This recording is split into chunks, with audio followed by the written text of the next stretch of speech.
All right. So, as we teased for almost a week now, we are joined by our first guest to help preview the AFC North and the rest of the happenings within the division and to talk about the Baltimore Ravens, one of our absolute favorite content creators, one of our absolute favorites on YouTube, Justin, the architect of IngravenVids, the YouTube channel that has almost 55,000 subscribers. Awesome work, and that's just a testament to all you do, Justin. How you doing, man? Good to have you back on the show. I'm doing really good. How y'all doing? We're good, man. Solid, yeah. Yeah, we're good. We're good. We're not 55K solid, but we're doing pretty good, my man. You do excellent work, and we'll put up your YouTube channel and how to get people to just subscribe in just a little bit here. But for those who do not know and who do not, if you are a Bengals fan only, doesn't even matter. He talks a lot of Ravens, but he talks a lot of NFL on his channel and does awesome work. Both kind of shorter episodes, some longer stuff, but does great work. And we can't say enough about that. So go subscribe to Justin's channel.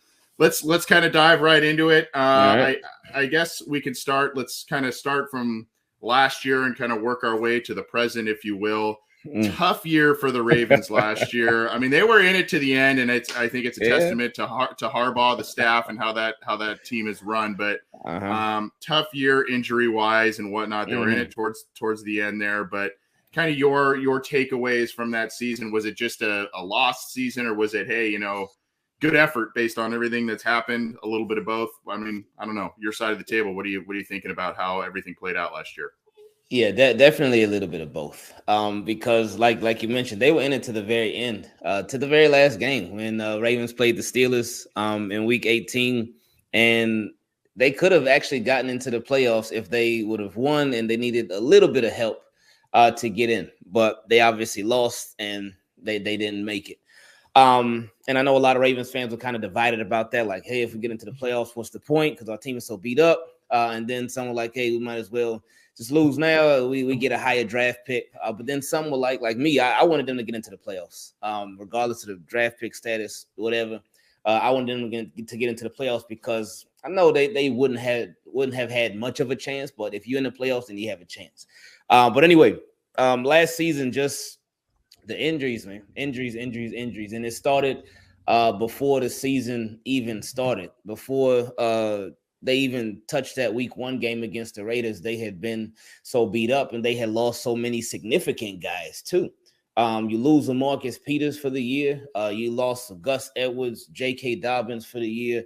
Nick Boyle was banged up.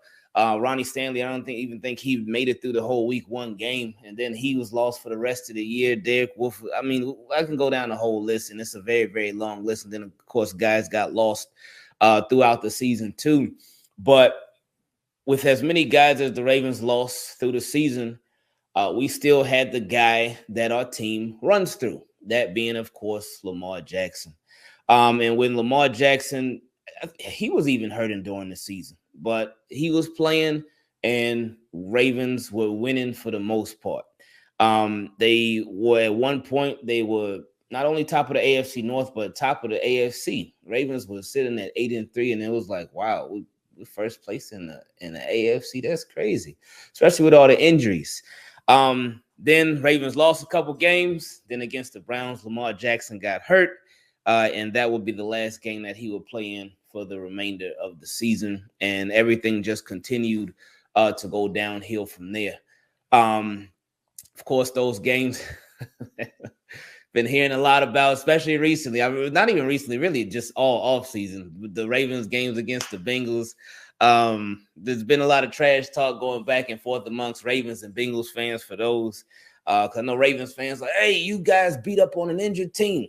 And Bengals fans like, hey, what about last year? Y'all beat up on an injured team, and we didn't complain. But it's all fun and games, man. But last season was tough. It was tough because, especially the way that the Ravens roster was constructed, we all felt like the Ravens really had a shot at doing something special. Even if it wasn't Super Bowl, it just felt like Ravens had a shot at a very special season. And then they just got hit by injury after injury after injury, and it just really just ruined everything. Yeah, that dynamic between Bengals fans and Ravens fans, I feel like it's taken on a new life, maybe. I don't. Yeah, I guess because the Bengals, finally won a playoff game and kind of beat our chests a little bit, but I don't know. Like, do you have anything more to like expand upon that? Like, is do you feel like the discussions are, I guess, relevant, or is it just a lot of just useless noise right now? Oh no, I mean, it's two very passionate fan bases, but I do love that sort of rivalry with the fan bases have been reignited. It's been a lot of trash talk. I see it every day. Kind of get tired of seeing it, but this season is going to be really fun. And I think it's a lot of pain that's in both fan bases. And I think more recently under Lamar, the Ravens, they had really been beating the Bengals every year. They have been taking care of business against the Bengals every year. But then last year happens, and even in the game that Lamar did play in, the Bengals end up beating up on the Ravens. And then the Bengals not only did that, but they did what the Ravens haven't done. And they not only won in the playoffs, but they made it to the Super Bowl in Joe Burrow's first full season playing. And I know that that's painful for Ravens fans to see that. Like, man, like not only is it, especially because it's a team within your division that made it to the playoffs before you did, especially with the 2019 season, 2020, 2021. Ravens have had multiple chances, but Bengals go. And of course, they did have to have some bad seasons in order to get these higher draft picks. But they draft a Joe Burrow, then he gets his guy Jamar Chase, and even the year before too got T Higgins, and Tyler Boyd has been there forever. You know, we all remember the 4th and 12, unfortunately, but that 4th and 12 it actually helped get us Lamar Jackson, so it's not all bad. But with the Bengals, for them to have made it to the Super Bowl like that, and the Ravens still fighting and clawing and haven't even reached the AFC Championship, I think that's where a lot of the animosity it comes in between Bengals and Ravens fans. And I know Ravens fans that the comeback is, hey, y'all lost in the Super Bowl. We've never lost a Super Bowl 2-0. But Bengals fans are like, hey, those Super Bowls are way back then, and it's all about what have you done recently. And y'all haven't gotten there with Lamar. We got there second year with Joe Burrow. So it's been, again, like I said, it's been fun. You hear a lot of interesting takes on the matter, and we will continue to hear those. I can't wait for regular season because it's gonna be nonstop, like back and forth throughout the rest of the summer and off season. And I'm just ready for regular season when it comes to that. Talking with Justin, the architect of IngravenVids, the great YouTube channel that talks a lot of Ravens, but some NFL as well. He also has another podcast, the Team Keep It Clean podcast, so you can check that one out too. A little bit of football and some other stuff on that one. So go subscribe to both of those. We will have the links to those in the description for the show and in the live chats for you there. So make sure to subscribe to those. Does awesome work there. You mentioned one name as as one of the major injured players for the Ravens last year, and kind of a bridge question from last year and talking more about into this year. A lot of Bengals fans are familiar because a lot of Bengals fans are Ohio State fans. They are familiar with J.K. Dobbins. And Dobbins was a guy, showed some things early in his career. And then it seemed as if he was poised to have a big role last year before the injury. So I wanted to see if you could confirm that or deny that, I guess. Yeah. But also what's ahead for him this next year, because the way that the Ravens have seemingly, and we're going to talk about the draft class and stuff in a little bit, but the way they have seemingly rebuilt their team or kind of built back up their team from the injuries is a little bit more run centric and kind of what they were doing a couple of years ago. So J.K. Dobbins' outlook and what was the plan last year? What's the plan this year?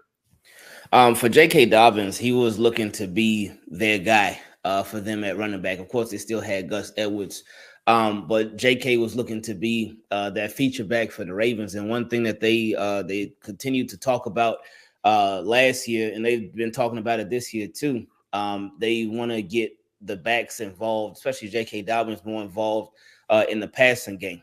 So last year, it was going to be his time to shine. It was going to be his time to sort of break out. But of course, the injury in week 3 of the preseason, it changed all of that. But this year, with the Ravens, with J.K., I think they will still expect him to be their guy. But at the same time, they have to also prepare just in case anything goes wrong with the rehab. I know he hasn't really been practicing yet. They said he was recently on the jugs machine at OTAs, but not really doing much work, and that was expected. So training camp is when we'll really get a lot of those questions answered when it comes to a lot of the guys that they lost, but specifically with J.K. Dobbins. I think that they're really setting it up to where he has another opportunity to take a jump. And a big thing that could have, if he would have even been healthy last year, that might have hindered him a little bit, would have been the offensive line. But the Ravens have made sure they shore up that offensive line, both through the draft and through free agency as well. And health is obviously going to be a big factor. I think health was one of the Ravens, actually the Ravens' biggest enemy last year, because they could not defeat it for anything. And it literally took out their whole team. So this year, hopefully J.K. Dobbins can really bounce back. He can have a full recovery. And Gus Edwards too, and Justice Hill. Because Ravens, they lost all three of they lost their top three running backs last year. They had to bring in guys like Devontae Freeman, who he started off slow, but ended up catching on a lot more toward as the season went on. They brought in from the Saints. Oh, I cannot think of his name right now off the top of my head. But they at one point they brought in Le'Veon Bell. So that didn't work out. But yeah, it was rough last year. It was rough last year at running back. But this year, hopefully the Ravens can have all of their guys in the stable.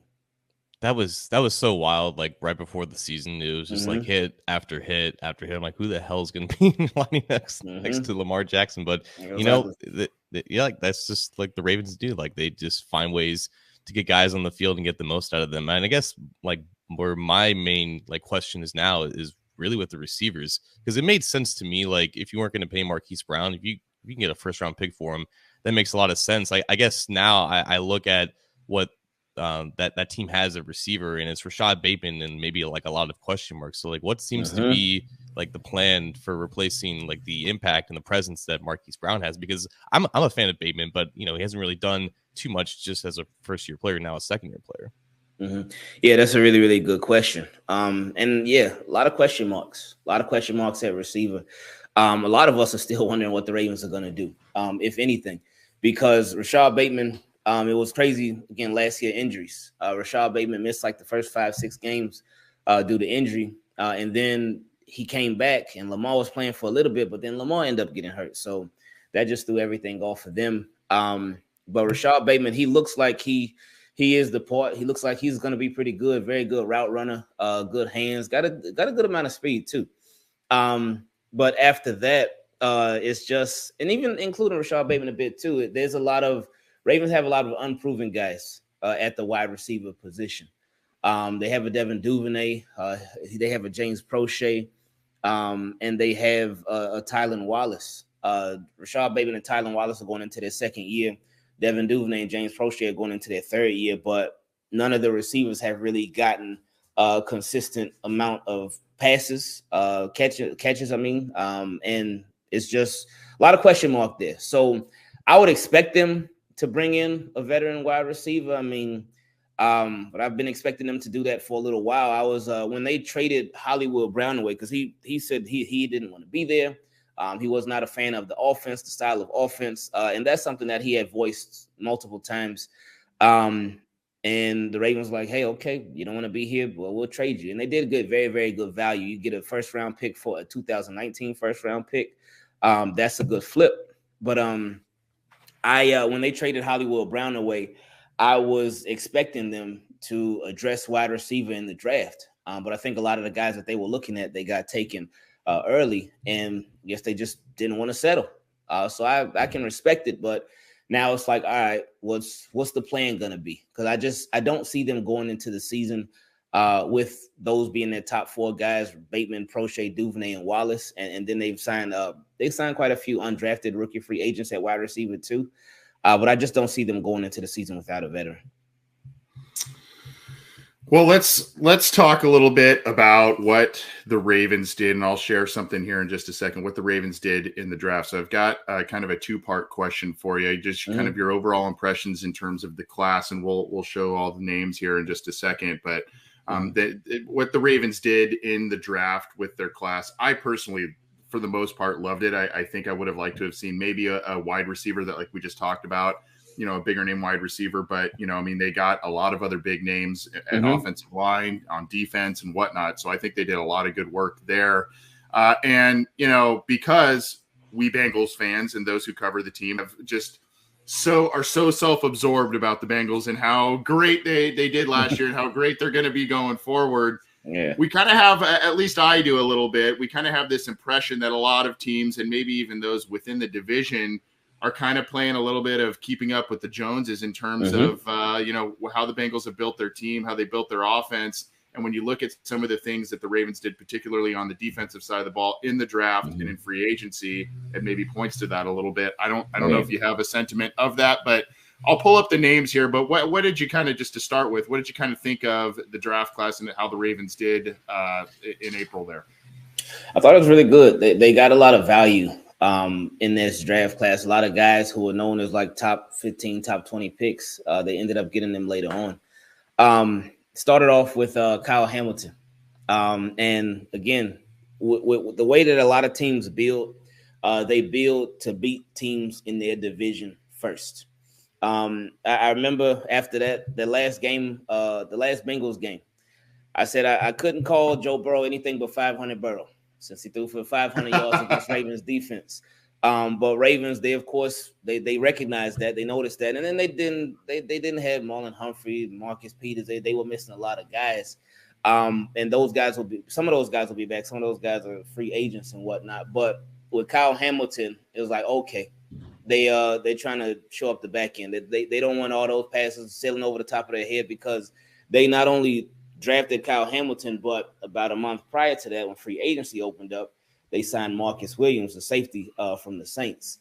So they're really looking to get the secondary right. And then about a week and a half ago, they ended up signing Kyle Fuller too.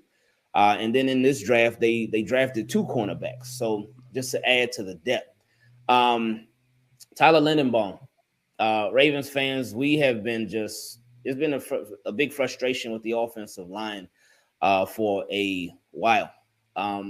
Really ever since 2019. 2019, the offensive line was really good. But a lot of times I feel like they were slightly overrated. They were still really good, but they were slightly overrated just because of Lamar, because of everything that he could do in the backfield as far as making defenders miss and whatnot. But 2020, the offensive line, it got ugly. Then Ronnie Stanley got injured. And then last year, too, offensive line was very, very ugly. Ronnie Stanley's injured again. So the Ravens are hopefully Ronnie Stanley comes back. But with them drafting Tyler Lindenbaum, them over the past few years, they've had a lot of inconsistency at the center position. They've had guys like Matt Skura, who started off good in 2019, but then he got hurt, and he was never the same after that. They've had guys like Patrick McCary. They've had Tristan Colon-Castillo. And then last year, their starter was Bradley Bozeman, and he was a center coming out of college, but he hadn't played center since college. So for his first 3 years in the league, they had him playing left guard. And then in that 4th year, they had him playing center. And he did an all right job, but there was that lack of consistency. So now with Linderbaum, he's somebody that played center throughout college, and now he can continue to play center in the pros too. And he's looking to be the Ravens starter. So that should help the offensive line. And again, like we talked about earlier, I keep repeating it, but health is such a big factor when it comes to everything. Travis Jones. I was somebody who wanted the Ravens to draft Jordan Davis. I expected the Ravens to draft Jordan Davis from Georgia. And I think a lot of people did too. And I think the Eagles did as well. That's why in the draft, they ended up leapfrogging the Ravens, and they selected Jordan Davis right before the Ravens were on the clock. So that was a really good move by the Eagles. But somebody who was regarded as the second best interior defensive lineman is Travis Jones. So the Ravens got him, and that can just really add to the youth movement. And he's a good mix of just strength and just really raw power with pushing offensive linemen back. Now, one pick that I was a little questionable about was David Ojabo. We know with David Ojabo, he was looking like he was going to be a first round pick, but then of course he got the Achilles injury. I think it was at his pro day. So anything that the Ravens can get out of him right now, I think it'll be considered a bonus, because I can't really expect much from him this year. Sort of like a redshirt year almost. But he reminds me of Ravens' first round draft pick from last year, and they're actually friends. They went to high school together, and that's Odafe Away. Odafe Away he was very, very raw coming out of college. He hadn't even played football for very long, and it was the same way with David Ojabo. Very, very raw. He hasn't played football for very long, but he put on a lot of good tape at Michigan, and he did his thing. He was going to be a first-round pick, but of course, again, the injury. So with the Ravens selecting him, that's a selection that's, I mean, obviously the whole draft is for the future, but that's definitely a selection that's more so for the future. Because I can't expect him, all right, he recovered from Achilles surgery now, and he's back. All right, he's going to be a beast right away. I can't expect it. I think that would be unrealistic expectations. They also drafted, they went tight end crazy with Kyler and Isaiah Likely. And it's crazy because those two tight ends before 2021, going into the 2021 season, they were ranked the number 1 and 2 tight ends in NCAA. But with Kyler, he's gotten comped to Mark Andrews a lot. So that's obviously a good thing. Big red zone target. And with Likely, he's somebody that he's a tight end, but he seems to be like a tight end receiver, sort of a guy to stretch the field. So we're looking forward to that. Tyler Beatty, that was their last pick in, was it the 6th or 7th round? I think it was the 6th round. But he's somebody very explosive guy, got good hands coming out of the backfield. I think that he'll end up being there. I think they'll end up keeping 4 running backs. So he'll end up being up in the mix. But he's somebody that could fill in just in case J.K. Dobbins is not all the way ready to go, just in case Gus Edwards isn't all the way ready to go. Ravens have a stable of running backs right now. Of course, everybody can't make it. So we'll see what happens. But I do think I envision him being on the roster come game time. Just to move back, I think it was in the 4th round where they got Daniel Falele, just a monster. And he's somebody that a sort of developmental tackle for the Ravens, somebody that can, with Ronnie Stanley, again, big question mark on Ronnie Stanley if he's going to remain healthy. But the Ravens this offseason, they signed Morgan Moses. So he's expected to be the right tackle, but just in case Ronnie Stanley's not ready, you might have to do some shifting around and whatnot. But Daniel Falele, just this giant, and this guy even bigger than Orlando Brown. But somebody, he's pretty raw, but he's somebody that they expect to be able to fill in a pinch, somebody who they can develop and just see how things go. And hopefully he can turn into a really good tackle for the Ravens. I'm trying to think if I missed anybody. There were the 2 cornerbacks, the 2 tight ends, offensive lines, safety. There was like 20 picks, so like yeah. I think you did a pretty good job on it. Yeah, no, that was good. Yeah, they did. They did have 11 picks, and they one thing that surprised me, I just knew I was 1,000% sure because they were going into the draft with 10 picks. I was 1,000% sure like Ravens are not drafting 10. They're not drafting 10 rookies. There's no way. They're going to trade for somebody. They're going to trade up, move around in the draft, but they proved me wrong, and they ended up taking 11. So, yeah, that was that. Not going to draft 10. They're going to draft 1 more. Yeah. Mm-hmm.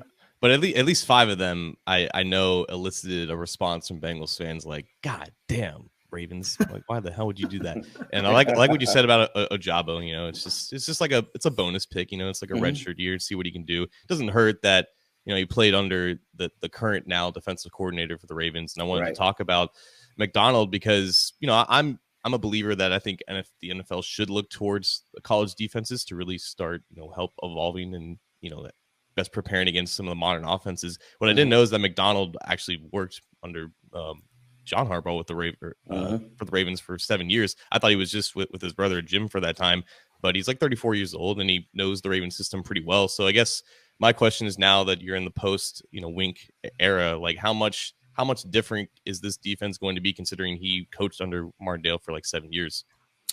I think it's going to have some differences. I think it's going to have a lot of similarities too. Since he had been around, he was only in Michigan for like a year, and now he's right back but with a different role.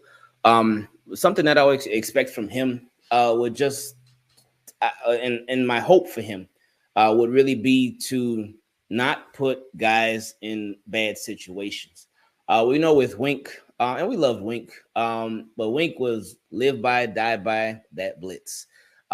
He does not care who's out there. He did not care what cornerbacks he had out there, what safeties, what play. He was going to blitz you like crazy. And that the thing with that is like it can be a gift and a curse because there would be like a lack of adjustments. And there would just be, it would seem like there would be a lack of awareness to what the situation was. You can't blitz the same. If your cornerbacks are Marlon Humphrey and Marcus Peters, you could blitz one way, but if your cornerbacks are Robert Jackson and Kevon Seymour, Kevin Tolliver, then you cannot blitz the same way. So I just hope for Mike McDonald's sake that there's more situational awareness to what's going on with the opposing defense. Well, we'll get you out of here in just a couple minutes here, talking once again with Justin, the head guy at the YouTube channel IngravenVids. Got a ton of subscribers over there. We, of course, are one of them, so you got to be one as well. Almost 55,000 subscribers over on his YouTube channel. Does great work covering the Ravens and the NFL. Before we get you out of here with maybe an outlook, maybe even a record prediction if you do that, I'm going to flip the question that John just did and talk about the other side of the ball. We've touched on it a little bit in terms of what the Ravens have done this offseason in free agency and the draft in terms of altering what the offense looks. I mean, we talked about the defense, but altering also what the offense looks like. You talked about Likely, you talked about Charlie Kohler, and then, of course, Dobbins and whatnot. So there's kind of a sentiment maybe saying with now Brown out of the picture, kind of the deep threat, speedy guy on the wide receiver group, now this is going to be tight end centric. This is going to be run heavy. This is going to be Lamar maybe doing some ad lib work and going back to where he was a couple of years ago, really taking the league by storm. Is that a sentiment you think that's kind of true as we look, our mile high view of the Ravens here? Is that kind of a sentiment that you share, or do you think that there's a little bit more sizzle, a little bit more deep threats going on here than we see from the outside looking in? I certainly hope that it's more. But I think that the way that the Ravens have really built this roster, the way that they signed free agents, the way that they've drafted, it seems like they're trying to go back to more that 2019 style, and just really trying to just have a really dominant physical game. What I'm hoping for, and it's of course to be determined, I'm hoping that it's a mix of 2019, but a mix of last year too.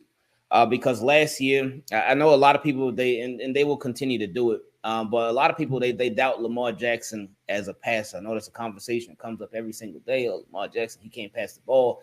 But Lamar Jackson, he showed multiple times last year. Not only can he pass the ball, but they can come back from behind. They can come back from being down. They can air it out. And I loved it. Now, I do think that the offense changed based off of the situation. With a lot of guys being hurt. But I'm hoping that they can build off of that, but now have, again, health, keep mentioning it, have health, but also have a better offensive line. So now my biggest question mark for the Ravens is still at the wide receiver position. What are they going to do to add to that? We have Rashad Bateman. He's expected to be pretty good. I have Mark Andrews, and he is great.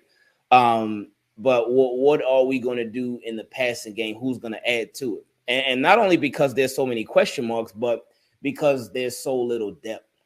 Because right now, the guys who you would think are essentially locks to make the team at the receiver position, Bateman, Duvernay, Prochet, and Wallace, what happens if one of those guys go down?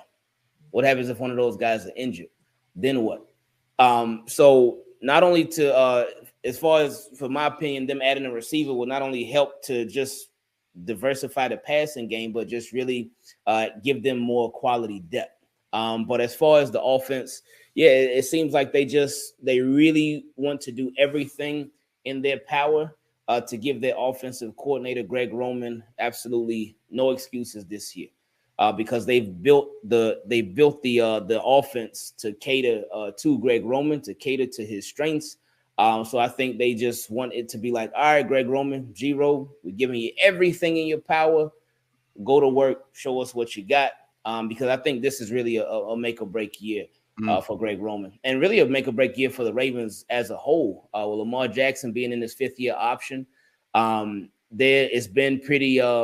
It's been publicly stated that he hasn't been talking to the Ravens of when it comes to contract. And in my opinion, the Ravens haven't done enough to give him a reason to stay, especially when you look at the design of this offense. A lot of people think it's catered to Lamar Jackson, but it's really catered to Greg Roman. So we'll see what happens with that. He, as of right now, he hasn't been at the OTAs, and while that's not the biggest of the big deal, when you hear John Harbaugh, he was asked, "Hey, where's Lamar at?" John Harbaugh's like, "Oh, I'll let him tell you about that. I'll let him answer that for you." And then Greg Roman, he was even asked in the press, "Hey, what's going on with Lamar not being here?" And Greg Roman was like, "Oh, I'll let Lamar give you a chance to speak to him about that." So it just seems like the vibe is a little bit off between Lamar Jackson and the coaching staff, and it just seems to be in this sort of like this weird place right now. Hopefully it ends up being a bunch of nothing and they can have a lot of success, but it's to be determined. But this year is such a big year. Like, Ravens are really at a big crossroads when it comes to the future of this team. I know there's also been a lot of talk, hey, if Lamar doesn't sign this offseason, even next offseason, there's the franchise tag talk. So, with the franchise tag, like, I know you guys are going through that with Jesse Bates right now. That franchise tag can get ugly. It can get really, really ugly. So we'll just see. It's so many directions that this whole thing could take. But yeah, Ravens, they got a lot to work on. So it's been crazy, and it's gonna be even crazier. Man, like, you kind of answered my own question. Like, I was going to ask you if you were Eric DaCosta, how do you get Lamar like back to the negotiation tables? But it just seems like it's like with Jesse Bates, man. It just seems like right now it's just a matter of timing, and things may work out and they may not. Mm-hmm. That's it right there. Well, Justin, we will we'll get you out of here. We asked for like 15 minutes and we doubled you up on that. So we appreciate the time, man. But we love talking with you. Honestly, you're one of our favorite guests that we bring on here. Your insight, your knowledge is top notch, and that your YouTube channel and its numbers and its videos obviously reflects that. And we'll pump that in just a second. Before we do, what do you think? I know it's hard to look in the crystal ball as we sit here now in early June, and because especially with the unfortunate situation with the Ravens when all those injuries occurred so late, kind of in the summer, right before the season, it's hard to predict. But in terms of a bounce back, in terms of kind of how you're looking at the division right now, how are you seeing things play out with the Ravens as they try and rebound from last year, and just kind of how things are shaping up in the AFC North in general? If they can stay healthy, then I'll say either divisional or AFC championship. It just depends on so much, man. If they can stay healthy, I can't say Super Bowl right now. I just can't. I'm not sold on the wide receivers right now, and I'm not completely sold on their linebacker group and their pass rush. So we'll see what happens with that. But so I say either divisional or AFC championship.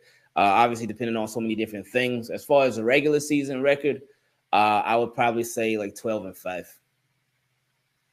Okay. Fair enough. And I think a lot of people would be hard pressed to really kind of argue with that, because the Ravens' reputation, who they are as an organization, and like you said, they've when they're healthy and they've got things kind of built back up, they're a tough team to beat, no doubt about it. Well, it's been awesome talking with you, Justin. We appreciate the time that you always give this show. Before we do, I'm going to post this right here in the link to this YouTube channel. If you have not subscribed, I think a lot of our listeners have subscribed, at least I hope so, because you've been on our channel or been on our videos a bunch of times and have done awesome work for us, and you continue to do so on your channel. Just real quick, you've got your channel, IngravenVids. You also have another podcast as well, Keep It Clean. But just tell us a little bit about what you do there. You got some bite-sized videos, you got some longer ones, and a lot of good stuff. Hey, I appreciate it. Yeah, the YouTube channel is IngravenVids. It's Team Keep It Clean, so it's family friendly. So anybody is welcome to come through. I am obviously a Ravens fan, and we talk a lot of Ravens literally every single day. We post videos every single day during this regular season, during the off season, sometimes multiple videos per day, depending on what's going on. So feel free to subscribe. And even if you're not a Ravens fan, we just talk about the NFL just as a whole in general, especially within the AFC North. So it's always fun. We enjoy ourselves a lot on there. Don't take ourselves too serious, anything like that. And Twitter, Instagram is also IngravenVids too, if you want to check it out. Awesome. Well, you do great work. We respect the heck out of what you do there. And thanks for always being so kind to our show and talking Ravens. Hopefully we can have you back on either maybe at the onset of the season or maybe when these two teams clash. There's going to be a lot of talk about those rematches this year. There's no doubt about it. Like you said, those Twitter battles. But but thanks for everything, man. Appreciate your time. And this has been a lot of fun catching up with you. Oh, yeah, for sure. Appreciate y'all having me on. Thank you, Justin. Take care.